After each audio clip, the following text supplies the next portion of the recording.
이 시간 함께 우리에게 주어진 말씀을 함께 읽겠습니다. 마가복음이고요. 6장 7절로 13절까지 말씀을 함께 보겠습니다. 네, 7절입니다. 12 제자를 부르사 둘씩 보내시며 더러운 귀신을 제어하는 권능을 주시고 명하시되 여행을 위하여 지팡이 외에는 양식이나 배낭이나 전대의 돈이나 아무것도 가지지 말며 신만 신고 두 벌 옷도 입지 말라 하시고 또 이르시되 어디서든지 누구의 집에 들어가거든 그곳을 떠나기까지 거기 유하라.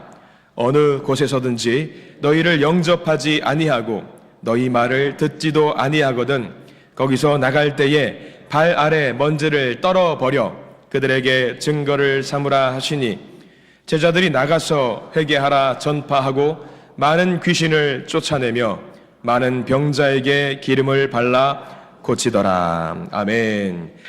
그래요, 오늘 말씀 함께 보겠습니다. 오늘 말씀은요, 부족하고 불편해도 믿음으로 라는 제목으로 말씀을 좀 나누어 보려고 합니다. 예수님께서 공생애를 보내셨던 3년의 세월을 함께 찾아보려고 합니다. 3년 동안 제자들과 동고동락하면서 정말로 중요하게 생각했던 것이 하나 있다라고 한다면요, 복음을 전하는 것이었습니다. 복음을 전하라고 말씀하시면서 제자들을 파송하셨죠. 파송하시면서 복음이 얼마나 전하는 것이 중요한 일인지 우리가 성경 말씀을 통해서 알게 됩니다. 이 사람들이 가장 마지막으로 중요하게 생각한 의미를 담아서 하는 말을 우리는 인생의 마지막 말 유언이라고 합니다. 예수님께서 마지막으로 세상 가운데 남기셨던 말씀이 어떤 말씀인지 여러분들 아시죠? 지상명령이라고 하는 거죠. 너희는 가서 모든 민족으로 제자를 삼아라. 무엇을 삼아라? 제자를 삼아라. 이게 복음입니다. 중요한 일이에요. 제자를 삼아라. 누구의 제자를 삼아라? 예수 그리스도의 제자를 삼아라.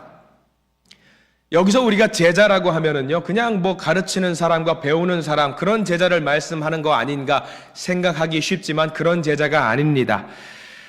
한번 참고를 해야 되는 단어가 있습니다. 헬라어로 이 제자라는 단어가 있습니다. 마테테스라는 헬라어입니다. 굳이 저 단어를 다 외울 필요는 없겠지만 마테테스, 제자. 보통 우리가 생각하는 제자와 의미가 다릅니다. 저 단어를 그래도 우리가 한번 들어봤으니 좀 기억할 필요는 있겠다 생각이 들어요. 단순히 배우는 제자가 아닙니다. 마테테스. 학교에서 구구단을 가르쳐주고 영어 단어를 가르쳐주는 선생님과 제자의 관계가 아닙니다. 저기 나와 있는 제자, 예수님께서 말씀하셨던 제자는요, 모든 것을 배우는 거예요.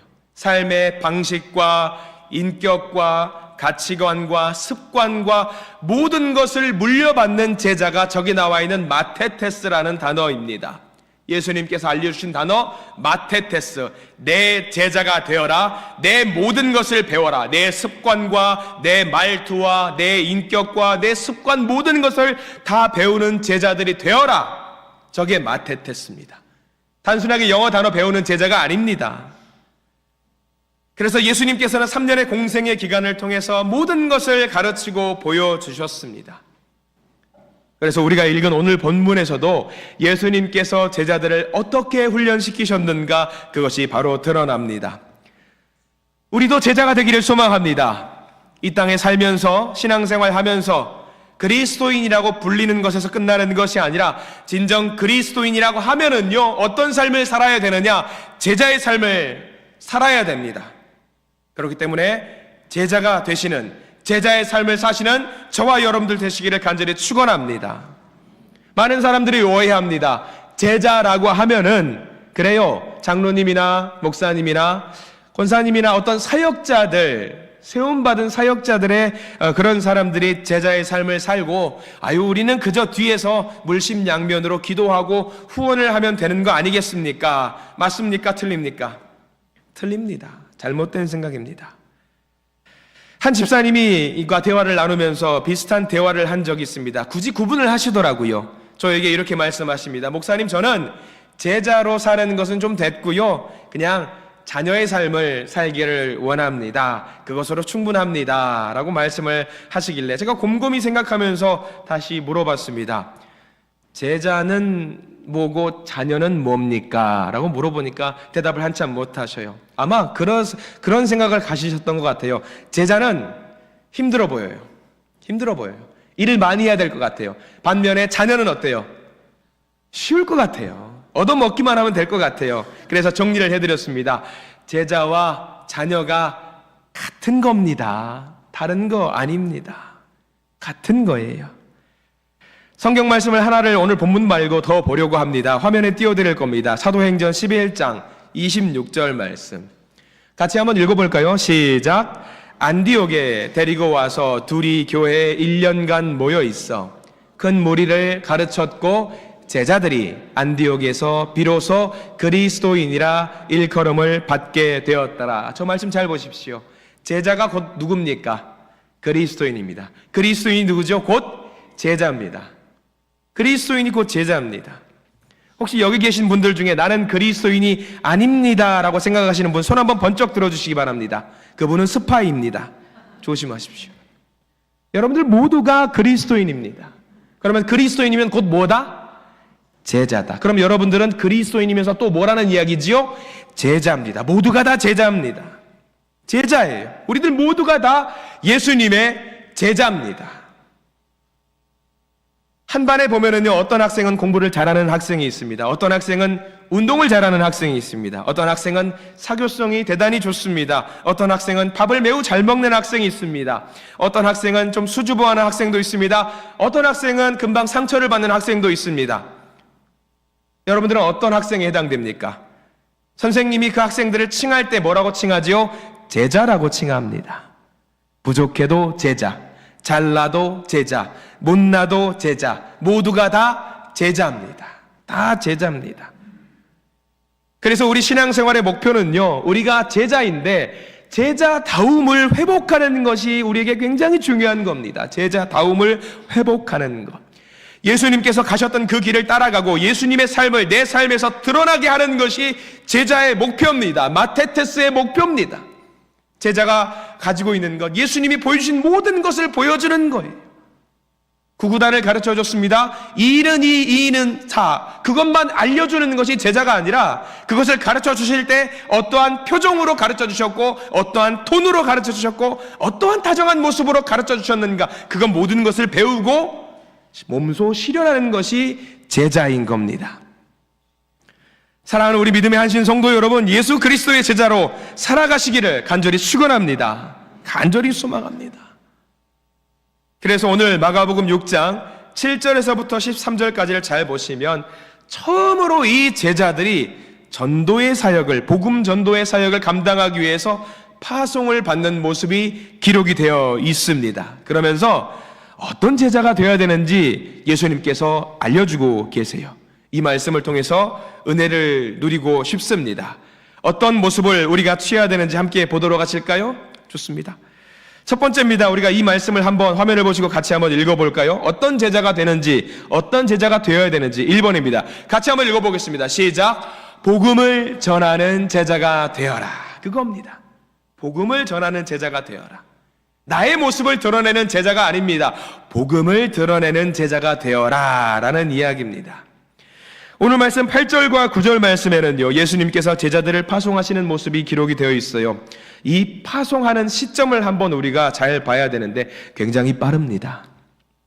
우리가 무엇을 전공을 해서요, 나는 이거 전공자입니다, 당당하게 이것을 보여줄 수 있는 그런 능력자가 되기 위해서 얼마나 걸릴까요?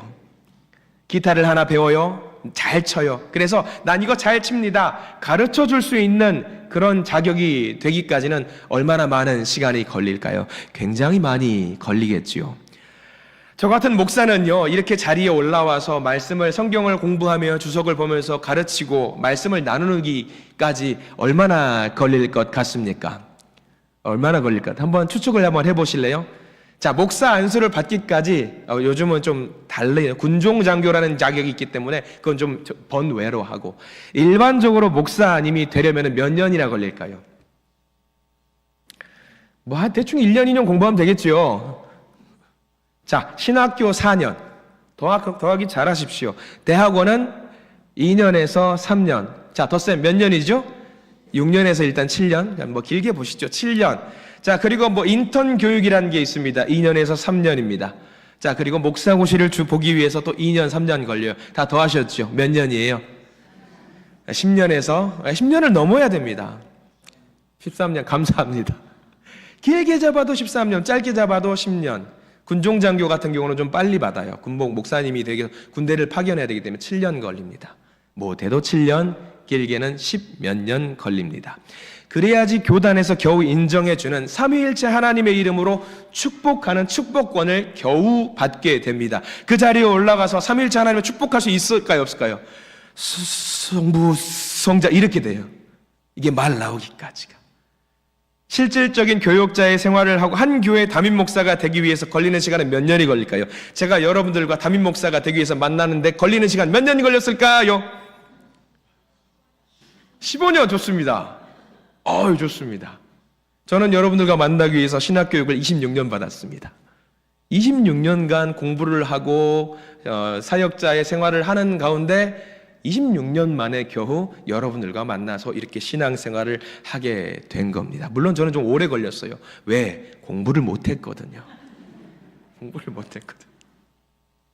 그렇다고 해서 제가 이 자리에서 말씀을 전하는 것이 완벽하냐? 아닙니다. 여전히 저는 공부를 하고 있습니다.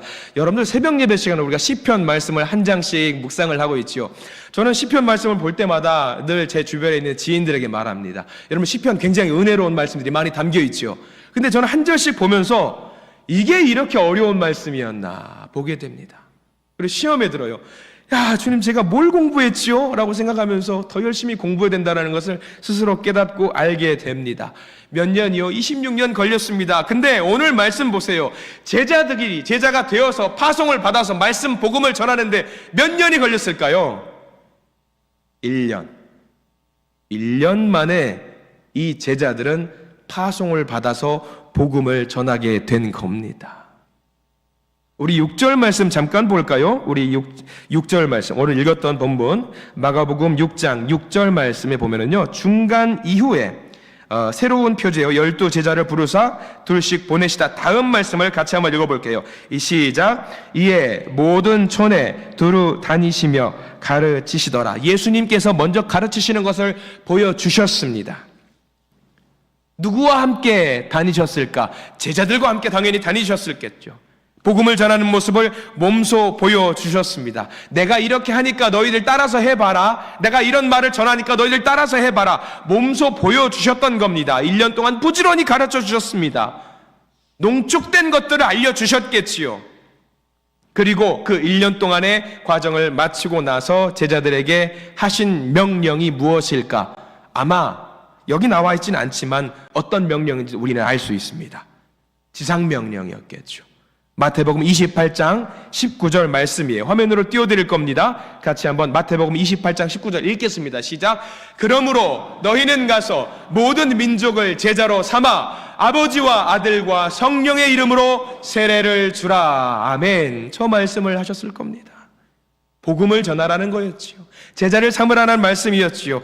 복음을 전하고 제자를 삼는 일이 무엇보다 중요한 것을 아셨기에 1년 동안 몸소 모든 것을 보여주시고 실습시키시고 이제 파송을 시키신 겁니다. 복음, 주님이 나의 구원자시고 나의 인도자심을, 주인 되심을 인정하게 하고 그것을 전하게 하는 거죠. 그것을 전하는 것이 무엇보다 중요한 것입니다. 여러분들은 어떠십니까? 여러분들도 제자라고 말씀을 드렸습니다. 그러니까 제자가 해야 되는 게 뭡니까? 저 복음을 세상에 전하는 겁니다. 전하십니까? 전하고 계십니까? 지난 한 주간 살면서 나는 한 번이라도 예수의 이름을 누군가에게 전해본 적이 있다. 제가 지금 가서 안아드리겠습니다. 그게 그렇게 어려운 일인가 봐요. 세상 가운데 나는 제자입니다, 자녀라고 말을 하면서 그것을 전하는 게 중요하다는 걸 아는데 전하는 것이 그렇게 어려운 일인가 봅니다. 큰 병에 걸리신 분이 계셨습니다. 심각한 병이었습니다. 나을 기미가 보이지 않은 분이었습니다. 그런데 병원을 전전하시다가 한 병원에서 처방한 약을 받고 그 약을 먹었습니다. 그랬더니 그 약을 먹고 호전되었습니다. 나아졌습니다. 오랜만에 교회에 나오셨습니다. 너무 나아지신 그 모습을 보면서 아이고 집사님 감사합니다. 다 나으셨어요. 네 목사님 다 나았습니다. 행복하시겠습니다. 너무 좋아요. 제가 이 병 때문에 많이 고생했는데 주변에 이런 병이 있는 사람이 있으면 저에게 알려주십시오. 왜요? 그 병원에 가서 처방받은 약이 정말 기가 막히게 잘 들어서 모든 사람을 낫게 할 수 있을 것 같아요. 나 자랑할 수 있습니다. 당당하게 이야기할 수 있을 것 같습니다. 많은 사람들에게 전할 수 있을 것 같습니다. 굉장히 행복한 표정으로 그 이야기를 하시면서 정말 그 병원 광고 홍보 모델이라도 되실 것처럼 다 알려주시는 겁니다. 마찬가지일 겁니다.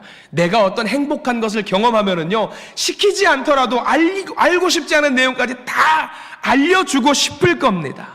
우리 성도님들도 가끔 제게 틈틈이 하시는 말씀이 있습니다. 목사님, 말씀하시니까요, 목 관리 잘 하셔야 합니다. 목에 좋은 것이 이런저런 것들이 있습니다. 먹어보니 정말 좋더라고요. 제가 경험해보니 이거 좋더라고요. 늘 저에게 말씀을 해주십니다. 좋은 것이 있으면 그렇게 공유하고 나누는 것이 우리가 일반적으로 하는 우리의 삶 아닙니까? 마찬가지입니다. 복음, 제자된 삶, 좋은 거예요? 안 좋은 거예요? 좋은 거잖아요. 그러면 어때요? 기쁘잖아요. 뭘 해야 되겠어요? 전해야지요. 우리는 전해야 합니다. 물이 흐르지 않으면 썩습니다. 복음도 마찬가지입니다. 흘러가야 합니다. 내게 들어온 복음이 전해지도록 우리는 흘려보내야 합니다. 그것이 제자들이 해야 되는 당연한 도리입니다. 오늘 제자들에게 복음을 전하는 것이 무엇보다 중요한 것임을 알려주신 것처럼 우리 모든 믿음의 성도님들도 우리에게 주어진 그 복음이 전해지도록 노력하시는 우리 믿음의 제자들 되시기를 간절히 축원합니다. 복음을 전하는 제자가 되어라. 이게 첫 번째입니다. 두 번째입니다. 이것부터가 우리가 굉장히 중요합니다. 2번 함께 읽겠습니다. 시작. 우리의 삶을 책임지시는 하나님을 믿는 제자가 되어라. 이겁니다. 하나님을 믿는 제자가 되어라. 자, 우리 성경 말씀 다시 한번 찾아보겠습니다. 8절과 9절 말씀을 우리 성경책을 보시고 다시 한번 읽어보기를 원합니다. 8절과 9절 말씀 시작. 여행을 위하여 지팡이 외에는 양식이나 배낭이나 전대의 돈이나 아무것도 가지지 말며 신만 신고 두 벌 옷도 입지 말라 하시고. 자, 복음을 전하러 파송을 하시면서 예수님께서 좀 이상한 주문을 하고 계십니다. 그렇게나 중요한 전도 여행을 가야 돼요. 여행입니다. 나름 여행이에요. 그러면 여러분들 어떻게 준비하시겠습니까? 동남아로 여행이라도 갈라 치면 여러분들을 준비하면은 뭘 준비하세요? 트렁크를 여시고 가방을 여시고 옷 몇 벌 그리고 뭐 치약 칫솔도 챙길 수 있을 것이고요. 여러 가지 도구들 또 상비약들 챙기고 여러 가지 뭐 물건들을 챙기실 겁니다. 만반의 준비를 하시겠지요. 이들도 마찬가지였겠죠. 전도 여행을 가기 위해서는 복음 전하는 거 말고 다른 것들은 일절 신경을 쓰지 않기 위해서 많은 것들을 싸가지고 갈 겁니다. 옷도 여유 있게 여비도 두둑히 좀 챙기면서 갈 겁니다. 근데 오늘 주님께서 제자들에게 주신 명령은 당황스럽습니다. 어떤 것만 갖고 가라. 가지고 가지 말라는 게 아니에요. 딱 하나 가지고 가는 게 있어요. 뭐 가지고 가라고? 지팡이 하나만 들고 가랍니다. 이게 무슨 말입니까? 지팡이. 아니, 복음 전하다 보면 흥분해가지고 땀도 흘리다 보면 몸에 땀이 쩔어가지고 그 쩐내가 날 텐데 그런 불편한 마음으로 어떻게 복음을 전합니까? 옷도 좀 여유 있게 가지고 가서 전해야 되는 거 아니겠습니까? 무슨 소리? 지팡이만 들고 가라 라고 말씀하세요. 다른 거 가져가기만 해봐. 나가기 전에 나한테 검수 받고 나가. 지팡이 하나만 들고 나가는 거예요. 이건 뭘 말하는 줄 아세요? 하나님이 너의 삶의 책임자시고 너의 삶의 모든 것을 준비해 주신다는 것을 믿고 나가라는 것을 알려주시는 겁니다. 굉장히 중요한 말이에요. 아니, 어떻게 지팡이 하나만 들고 나갑니까? 우리 보고 이렇게 말씀하시면은 아니, 우리는 따질 거예요. 아이, 주님 요즘 물가 아세요? 요즘 국밥이라도 먹으려 치면 얼마인 줄 아세요? 버스 요금 얼마인 줄 아세요? 따질 겁니다. 아니, 이렇게 더운 무더위 속에 땀 흘리면 어떻게 일합니까? 주님, 따질 수 있을 겁니다. 그런데 주님께서 지팡이 하나 딸랑 들고 가라는 이유, 주님께서 책임자시다. 주님께서 지키신다. 주님께서 인도하신다. 다른 거 아무것도 신경 쓰지 말고 그냥 제자만 되라. 제자의 삶을 살아라. 그런데 주님께서 아무것도 안 주셨을까요? 아니요. 엄청난 것을 주셨습니다. 우리는 머릿속으로 생각하죠. 지팡이만 집중합니다. 왜? 내 손에 쥐어진 것만 생각해요. 지팡이만 생각합니다. 근데 그게 아닙니다. 6장 7절 말씀 한번 보실래요? 놀라운 것을 주셨어요. 이미 주셨습니다. 7절 말씀 같이 읽겠습니다. 시작. 12 제자를 부르사 둘씩 보내시며 더러운 귀신을 제어하는 권능을 주시고, 뭘 주셨다고요? 귀신을 제어하는 권능을 주셨어요. 거기 펜 있으신 분들 반드시 표시를 좀 해두시기 바랍니다. 권능을 주셨어요. 권세를 주셨어요. 지팡이 말고 이미 주셨습니다. 귀신을 제어할 수 있는 권능, 여러분들 어떻습니까? 부러워요, 안 부러워요? 엄청 부럽죠. 나도 갖고 싶죠. 재능 갖고 싶지 않으세요? 이 재능 있으신 분 손 한번 들어보십시오. 큰일 났네요. 왜냐하면 여러분들 모르셔서 제가 드리는 말씀인데요, 제자들에게는요 이미 다 주셨어요. 여러분들 다 갖고 계세요. 여러분들 제자예요, 아니에요? 자, 제자면은 아멘, 제자가 아니면 노멘. 시작. 그러면 갖고 계세요. 이미 권능을 주셨다고 주님께서 말씀을 해 주셨습니다. 제자들 몇 년간 수련 받았다고 아까 말씀드렸죠? 1년이요. 뭐 이거는 플러스 마이너스가 있겠지만 1년이요. 여러분 몇 년간 수련 받으셨습니까? 난 신앙생활 한 지 1년밖에 안 됐다 생각하신 분은 그분들한테 제가 말 안 할게요. 여러분들 적어도 몇 년 이상은 됐어요. 제자들보다 더 넘게 훈련을 받으셨습니다. 적어도 제자들보다 능력이 더 뛰어나다 덜하다? 제가 감히 단언컨대 여러분들이 여기 나와 있는 12 제자보다는 더 뛰어난 능력을 갖고 계신 제자들입니다. 그러면은 귀신을 쫓는 권능이 있다 없다? 있다. 믿으시기 바랍니다. 여러분들 있습니다. 있어요. 10년, 20년 수련받은 제자들 아닙니다. 1년밖에 훈련받지 못했지만 이 제자들은 이미 귀신을 쫓는 권능을 주셨습니다. 지팡이는 옵션이에요. 옵션이에요. 여러분들. 이미 받았습니다. 그러니까 세상의 것들을 의심하지 말고 공급자가 주님이시라는 걸 믿고 권능이 있으니까 세상에 담대하게 나가서 복음을 전하라. 그렇게 명령하신 겁니다. 많은 성도들이 분명히 나는 제자라고 고백을 해요. 주님께서 내 삶을 책임지십니다. 아멘, 할렐루야 하는데 그 믿음이 흔들리는 사람들이 많다라고 하는 것이 문제입니다. 예수님이 나를 지키시는 것이 아니라 세상의 돈이 나를 지키고 세상의 권세가 나를 지킨다라고 믿는 사람들이 너무나도 많이 있습니다. 여러분, 우리의 진짜 보호자는요 하나님뿐이라는 것을 모두 믿으시기 바랍니다. 개인 사업을 하는 한 분 집사님이 계셨습니다. IMF 사업 때에 그 회사의 세가 많이 힘들어서 많이 고민을 하셨다라고 그래요. 접을까 말까 고민을 많이 하고 있었다고 합니다. 이웃에 있는 주변 사업체들은 다들 접고 있어서 자기도 버티기가 너무 어려울 것 같다라고 생각을 하면서 직원이 한 10명 정도 있는 작은 사업체였습니다. 한 명씩 불렀습니다. 요만조만해서 내가 사업을 접어야 될 것 같다. 당신들 월급 주기 어려우니 우리가 좀 접어야 될 것 같아. 미안하다. 자기 살 길들은 앞으로 잘 좀 알아보셨으면 좋겠다라고 했다라고 합니다. 근데 직원들이 의기투합했습니다. 사장님, 우리 월급 받지 않아도 됩니다. 보수를 받지 않아도 되오니 몇 개월이 될지 모르니 우리가 함께 의기투합해서 이 어려운 때를 잘 이겨나갔으면 좋겠습니다. 나중에 사업이 좀 괜찮아지면 그때 조금 더 챙겨주시면 되지 않겠습니까? 눈물을 흘리면서 서로 손잡고 그 사업체를 꾸려나갔다라고 합니다. 그 사장님은 용기를 얻어서 발품을 팔아가면서 열심히 영업을 하셨고요. 그 IMF 위기를 잘 이겨냈다라고 해요. 근데 기도를 많이 하셨다고 합니다. 하나님, 제가 먹여 살려야 될 식솔이 여기 있는 10명뿐이 아닙니다. 그 가족 구성원들이 있지 않습니까? 그 자녀들도 있지 않습니까? 제가 그들을 굶어 죽일 수는 없습니다. 주님, 저들이 먹고 살게 해주시고 우리 사업체도 흥하지는 않더라도 현상유지라도 될 수 있게 도와주세요라고 하면서 그 사업체를 겨우겨우 아둥바둥 끌고 나가셨다라고 합니다. 근데 신기하게도 그 기도를 드리시고 하시고 난 다음에 정산을 해야 되는 한 달의 마지막 날에는 기가 막히게 직원들의 월급을 한 명도 놓치지 않고 다 챙겨줄 수 있었다라고 해요. 그 사업체도 신기하게 아둥바둥 이윤이 남지는 않아요. 아둥바둥 꾸려나갈 수 있었다라고 합니다. 하나님 감사합니다 하면서 그 사업체를 꾸려나갔다라고 해요. 근데 그렇게 월급 다 챙겨놓고 보니까 정작 자기에게는 들어올 수 있는 수익이 없어요. 집에 가니까 아내가 타박을 합니다. 아내가 권사님이셨는데 당신은 직원들 챙기는 거 좋다, 훌륭한 사장님이다, 근데 우리 집 쌀 떨어지는 건 알고 있느냐라고 하면서 타박을 했다라고 합니다. 속상해요.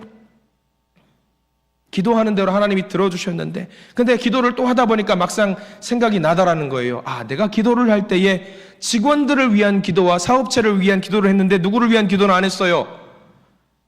자기 집을 위한 기도는 안 했던 겁니다. 자기 집을 위한 기도. 그래서 지금부터는 기도의 제목을 바꿨답니다. 내 기도는 안 했구나. 기가 막히시네. 하나님, 기가 막히게 기도한 대로만 들어주십니까? 기도를 바꾸겠습니다. 주님, 직원들 잘 먹고 잘 살게 해주시고 우리 사업체도 잘 꾸려나가게 해주시고요. 하나님, 솔직히 서운한데 하나만 더 기도하겠습니다. 우리 가정도 인도해 주시고 지켜주시고 무엇보다 주님, 마누라가 바가지 덜 긁게 해주세요. 그랬더니 기가 막히게 덜 긁더랍니다.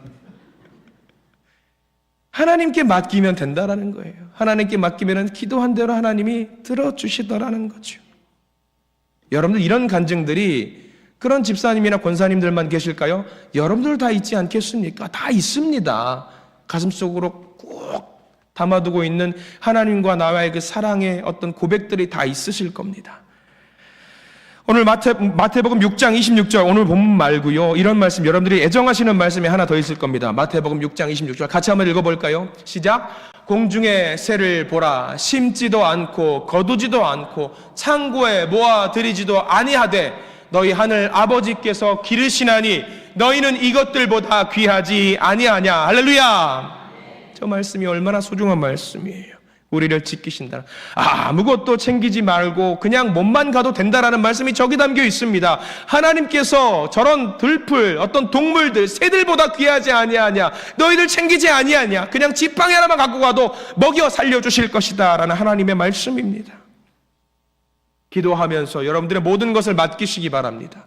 하나님께서는 반드시 지켜주시는 분이십니다. 우리 삶의 책임자가, 인도자가 주님이시라는 사실을 반드시 믿으시기를 간절히 축원합니다. 하나만 더 볼까요? 세 번째입니다. 부족하고 불편해도 믿음으로 이기는 제자가 되기를 소망했습니다. 우리 3번 같이 한번 읽어볼까요? 시작. 부족하고 불편해도 믿음으로 이기는 제자. 아멘. 부족하고 불편해도 믿음으로 이기는 제자입니다. 오늘 본문 봅니다. 6장 10절 말씀을 같이 한번 읽어보겠습니다. 자, 10절 말씀을 같이 한번 읽어봅니다. 시작. 또 이르시되 어디서든지 누구의 집에 들어가거든 그곳을 떠나기까지 거기 유하라. 아멘. 히브리인들의 전통은요, 오는 손님을 귀하게 대접해야 합니다. 그건 규례대로, 전통으로, 법으로 규정이 된 의무 사항입니다. 그런데 그렇게 신세를 지내다 보면은요, 불편한 점이 한두 가지가 아닐 겁니다. 공짜로 살고 있기 때문에 서로 불편한 것들이 있겠지요. 그렇게 신세를 지내다 보면은 그 집주인과 사이가 안 좋아질 수도 있습니다. 그럼에도 불구하고 제자들은 그 집에 머물면서 그 집을 위해서 축복하고 평안을 빌어줘야 된다라는 말씀입니다. 불편하더라도, 부족하더라도 그 집을 위해서 축복하고, 불편하더라도, 물건이 부족하더라도 사역을 감당해라 그 말이지요. 예전에 청소년들을 데리고 수련회를 간 적이 있습니다. 3박 4일에 은혜로운 수련회를 잘 마치고 행복하고 기쁜 마음으로 다시 교회로, 일상으로 복귀를 했습니다. 그런데 그 주일에 예배를 드리고 예배가 끝나고 나서 학생들, 자치기구였어요. 학생회에서 따로 통지를 하지 않고 자기들이 알아서 꾸려나가는 자치기구입니다. 근데 자기들이 뭔가 종이를 나눠가면서 뭔가 막 문서에다 적고 있는 겁니다. 야, 니들 뭐하냐? 제가 그때 전도사 시절이었으니까요. 전도사님, 수련회 평가서를 작성하고 있어요. 작성하고 좋은 일이지요. 좋은 피드백을 해서 다음 수련회 때는 더 알차고 좋은 프로그램을 만드는 것, 훌륭한 일입니다. 근데 그 문서를 나도 좀 잠깐 좀 보자 해가지고 보는데 끝자락에 있는 문구가 저를 피식 웃게 만들었습니다. 뭐라고 적혀 있었냐? 식사는 맛이 있었습니까? 1, 2, 3, 4, 5번. 맛이 있었으면 5번, 맛없으면 1번. 봤어요. 어떤 애들은 3번, 어떤 애들은 2번. 참 웃었습니다. 또 그 다음 항목이 그거 있습니다. 잠자리는 편했습니까? 1, 2, 3, 4, 5번. 수련시설, 세면시설은 좋았습니까? 1, 2, 3, 4, 5번. 그래서 물어봤습니다. 야, 이 항목 누가 적었냐? 임원단이 적었습니다. 임원단 다 모이라고 그래. 다 모여서 딱 서 있어요. 5명 아이들 서 있으니까, 야, 니들 수련회 갔다 오지 않았냐? 네, 그렇죠. 수련회 갔다 왔죠. 놀러 갔냐? 쉬러 갔냐? 어디 뭐 5성급 호텔에서 묵기를 원했냐? 아니면 연예인이라도 불러주랴? 애들한테 수련의 의미를 다시 알려줬습니다. 부족해도 불편해도 은혜 받을 수 있는 것이 수련회이기 때문에 수련회인 거지, 너희들이 수련회를 진짜로 누리고 가고 싶었으면은 야 너희들한테 회비 50만 원씩 걷어가지고 동남아 여행을 갔지. 그거예요. 그겁니다. 요즘 많은 성도들이 신앙생활 하는 사람들이요, 편하게 신앙생활 하려는 분들이 많이 있습니다. 어떻게 하면 우리가 조금 더 편하게 찬양할까? 어떻게 하면 좀 더 은혜롭게 할까? 좋습니다. 근데 은혜롭게 하는 것과 편하게 하는 것은 다른 문제입니다. 이왕지사 편하게 예배드리고 찬양하는 거 좋죠. 근데 덕이 될 수 있다면, 더 은혜가 될 수 있다면, 성령 충만할 수 있다면요, 부족하고 불편한 것은 기꺼이 믿음으로 참아내야 된다는 사실입니다. 여러분들, 전도라는 게 얼마나 불편한 줄 아십니까? 사람들의 따가운 시선도 이겨내야 됩니다. 시간을 애써내야 됩니다. 사람들 만나면은요, 불편한 마음이 있어도 어떻게 해야 돼요? 웃는 표정을 지어야 돼요. 내가 분명히 오늘 집에서 나오기 전에 아들, 딸과 싸웠어요. 표정은 울그락불그락인데 성도들 만나면 예수 믿으세요 해야 되니까 표정을 어떻게 해야 돼요? 하관은 울고 있는데 여기는 웃고 있어야 돼요. 여러분 한번 해보실래요? 이렇게 표정? 해야 됩니다. 불편을 감수하고 복음을 전하기 위해서 해야 됩니다. 식당 봉사 뭐하러 합니까? 그냥 뷔페 불러가지고 맛있는 거 먹지요. 근데 기꺼이 그렇게 불편함을 감수하고 합니다. 왜? 그를 통해서 누릴 수 있는 은혜와 어떤 하늘의 복이 있기 때문이지요.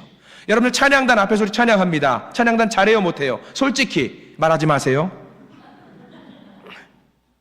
주중에 매일 유튜브로 찬양의 영상을 들으면은요, 아주 화려하고 대단한 실력자들이 찬양하는 것을 화면으로 계속 보고 있습니다. 우와 하면서 나도 저렇게 한번 해봐야지, 저거 따라서 그대로 와서 해봐야지, 우리 찬양단한테 적용하면 될까요? 안 될까요? 안 돼요. 안 됩니다. 부족합니다. 그러면 듣고 있으면 불편할 수도 있습니다. 만족할 수 없습니다. 그러나 우리가 그 찬양을 함께 누리는 게 뭡니까? 부족하고 불편하지만 그 가운데 누릴 수 있는 은혜가 있기 때문에 함께 하는 거 아니겠습니까? 불편함과 부족함, 믿음으로 이겨내면 됩니다. 여러분들, 이 순간에, 지금 이 자리에서 제가 여러분들 불편하지만 은혜를 누릴 수 있는 방법을 저한테 5분만 주시면 대번에 알 수 있게 됩니다. 20년 전, 30년 전에 우리가 안에 이 성전에서 예배드릴 때 에어컨이 있었습니까? 없었습니까? 옛날에. 없었어요. 근데 땀 삐질삐질 흘려가면서 예배드릴 때 은혜 있었어요? 없었어요? 열흘 때는 여러분들 있었다라고 아멘으로 화답하시는 게 다음 스토리 전개가 편합니다. 있었습니다. 여러분들 지금 에어컨 꺼볼까요? 안 되죠. 한 5분만 끄면은요, 바로 대번에 더워져요. 그러면 여러분 땀이 나면은요, 몸이 약간 흥분되면서 어떤 효과가 있냐? 성령 충만하게 됩니다. 할 수 있어요. 근데 우리가 불편하고 부족해도 믿음으로 나아갔을 때 이 은혜를 누린 시절이 분명히 있었어요. 그 옛날 이런 음향시설 없이, 이 마이크 이거 없이 고래고래 소리를 질러갔을 때, 목이 쉬어가느라 소리를 질렀을 때에 성령 받고 눈물 흘려가면서 기도했던 시절이 있다라는 사실 여러분들 알고 계시잖아요. 불편하고 부족해도 은혜를 누릴 수 있다라는 겁니다. 제자들도 마찬가지였어요. 이 불편하고 부족함 가운데서도 은혜를 누렸다라는 말씀이 12절과 13절 말씀에 나와 있어요. 우리 성경 말씀 밑줄 그어가면서 한번 읽어보길 원합니다. 마가복음 6장 12절 13절 말씀을 우리 같이 한 목소리로 읽겠습니다. 시작. 제자들이 나가서 회개하라 전파하고 많은 병자에게 기름을 발라 고치더라. 할렐루야. 지팡이 하나 들고 갔어요. 부족하고 불편했습니다. 작고 나약했습니다. 그러나 지팡이 하나 들고 가고 믿음으로 나아갔더니 많은 사람들이 회개하고 병든 자를 고치고 귀신을 물러나게 만드는 놀라운 역사가 있었다라는 사실이 1년밖에 안 된 제자들 마테테스에게 누렸던 하나님이 주신 큰 은혜입니다. 부족하지만 나약했지만 믿음으로 나아가서 복음을 증거했더니 그 믿음을 넘어가서 뭐가 됐냐면 확신이 되어버렸습니다. 이 확신이 저와 여러분들의 있기를 간절히 축원합니다. 여러분들 한번 언제부터 예수님의 제자가 된 것 같습니까? 과거를 한번 거슬러 보세요. 언제 내가 예수님의 제자가 되었다. 그 사랑을 내 마음속에 새기고 내 마음속에 우리 주님을 모셨다. 생각해 보십시오. 아마 내가 믿는 순간, 믿겠다고 고백하는 그 순간, 근데 그 시작의 순간, 나 제자가 되겠습니다 시작하는 그 순간 완벽하셨습니까? 아니요. 많이 부족했습니다. 많이 나약했습니다. 그럼에도 불구하고 뭐였냐면 그 시작 순간부터 제자였습니다. 제자. 이제 시작한 부족한 나의 제자. 그런 제자에게 주님께서 바라시는 것 딱 하나, 믿는 겁니다. 부족해도 믿는 겁니다. 그리고 예수님의 모습을 마테테스가 되어서 따라가는 것, 닮아가는 겁니다. 불편할 겁니다. 부족할 겁니다. 내 것을 내려놓아야 되고 힘들어도 참아야 되고 그렇지만 열심히 해야 되고 그러나 그 위에 하나님의 은혜가 있다라는 사실을 믿으시기 바랍니다. 포기해야 될 건 많습니다. 근데 포기하면은 우리에게 주시는 것이 더 많습니다. 제자를 보내실 때 그냥 보내시지 않으시고 귀신을 제어하는 능력과 병을 고칠 수 있는 권세를 주셨습니다. 그렇기 때문에 우리가 이 땅 살면서 이 세상에서 직면하는 문제에 좌절하지 마십시오. 옷 두 벌도 아니고 돈도 가지고 가지 말고 예수님께서는 그냥 지팡이 하나 들고 가라고 하셨습니다. 왜? 주님께서 우리와 함께 하실 것이기 때문입니다. 부족해도 제자, 불편해도 제자입니다. 세상 일에 좌지우지 되지 마시고 우리를 제자로 삼아주셨던 예수님의 말씀을 따라서 한 걸음 한 걸음 내디디시는 우리 믿음의 제자들이 되시기를 간절히 축원합니다. 기도하겠습니다.